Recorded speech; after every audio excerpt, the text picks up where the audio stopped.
Um punhal brilhando à luz das tochas. O chão do Senado coberto de sangue. Ao centro, o corpo de Júlio César, envolto em silêncio mortal.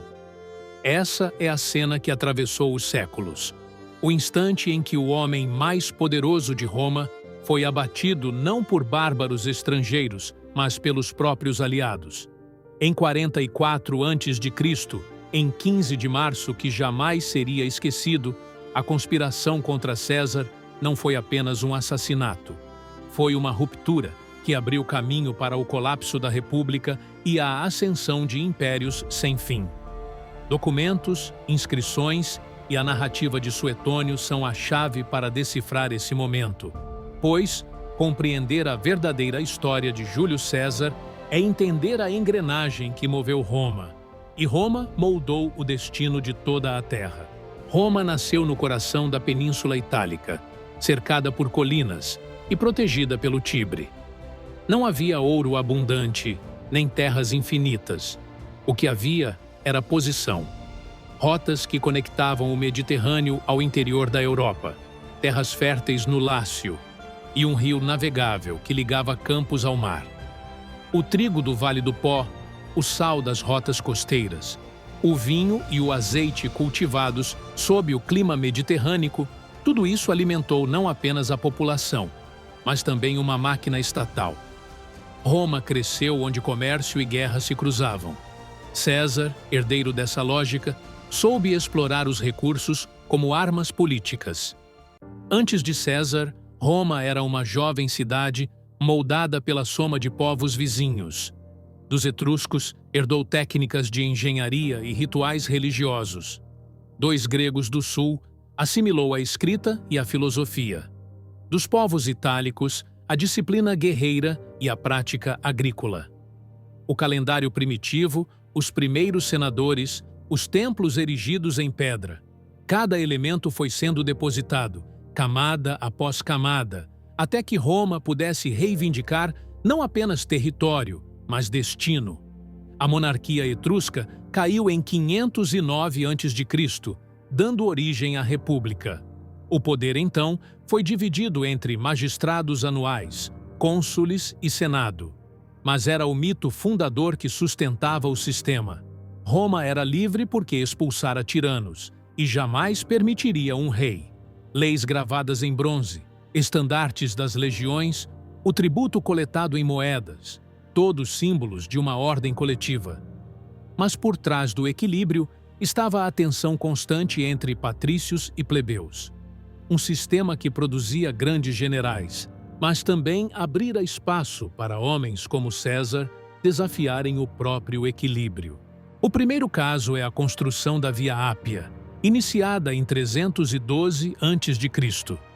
Mais que pedras alinhadas, era uma promessa de domínio. Por ela marcharam legiões, circulou trigo e ecoou a língua latina. A estrada era a espinha dorsal de um império em gestação. Revelava uma mentalidade que via a paisagem como algo a ser conquistado e organizado.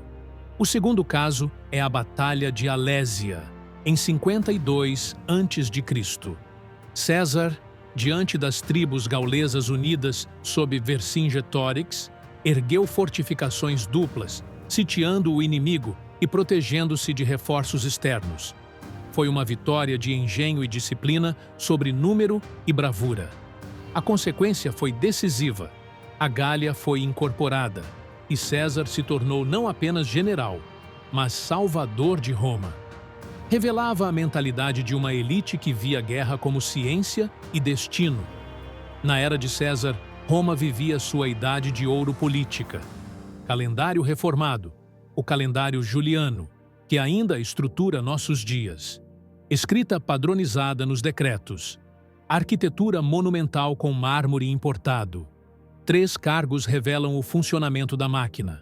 O questor, que controlava o tesouro, o edil, que mantinha ordem e grãos, o senador, que representava a tradição.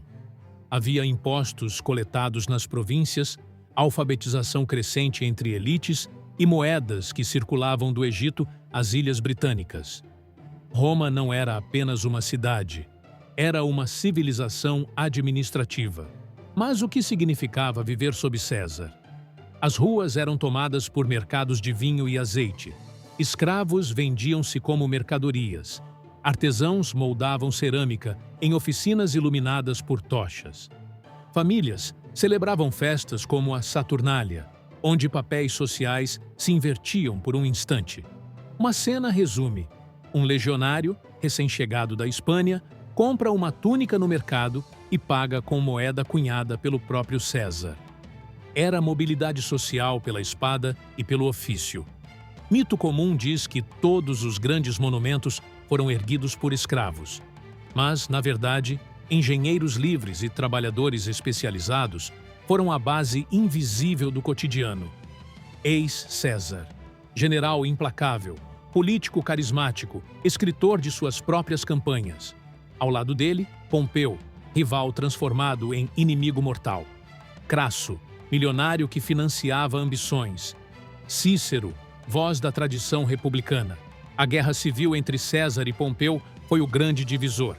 No campo de Farsalos, 48 a.C., César enfrentou legiões maiores, mas venceu com disciplina e astúcia. Como vencer um inimigo mais forte? Com velocidade, estratégia e confiança absoluta. O resultado foi claro: Pompeu morto, César senhor de Roma. Mas o poder absoluto trouxe rachaduras, dívidas, fome urbana, corrupção nas províncias. Fações políticas, optimates e populares, se engalfinhavam. O Senado dividia-se entre temor e admiração. Roma era um corpo doente, ainda vivo graças às conquistas externas. Quando o centro vacilava, províncias se agitavam. César tentou reformas, distribuição de terras, colonização de veteranos, cidadania ampliada, mas cada medida parecia corroer as antigas fundações da República. César recentralizou o poder, reformou o calendário, ampliou o Senado, reorganizou dívidas, recebeu títulos sem precedentes, ditador vitalício. Importou técnicas e costumes do Oriente, trouxe astrônomos do Egito, arquitetos da Grécia. Era o prenúncio de uma nova ordem. Mas, para muitos, era também o nascimento da tirania. E quando Roma acreditava ter expulsado reis para sempre, César parecia pronto para coroar-se monarca. Idos de março, 44 a.C. O Senado se reúne. César, confiando em sua autoridade, entra sem guarda pessoal. Brutus, Cássio e dezenas de conspiradores cercam-no. Punhais brilham, vozes se erguem, golpes rasgam o corpo. César cai aos pés da estátua de Pompeu, ironia cruel do destino. O que parecia ser a salvação da República revelou-se o oposto. Sua morte mergulhou Roma em guerras ainda mais sangrentas.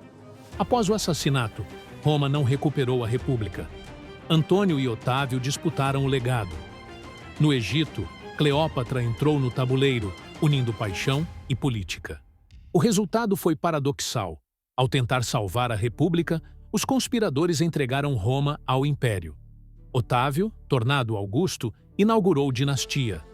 A soberania republicana foi perdida, mas a cultura romana se expandiu como nunca. Júlio César não viveu para ver o império, mas foi seu arquiteto involuntário. Seu nome tornou-se título: César, Kaiser, Czar. Seu calendário regula nossos dias. Sua morte ainda ressoa como advertência de que poder absoluto pode ser ao mesmo tempo salvação e ruína. A verdadeira história de Júlio César não é apenas a de um homem traído, é a de uma civilização que, ao tentar salvar-se de um rei, abriu caminho para séculos de imperadores. E na sombra desse destino, Roma permanece como o mistério que ainda fala.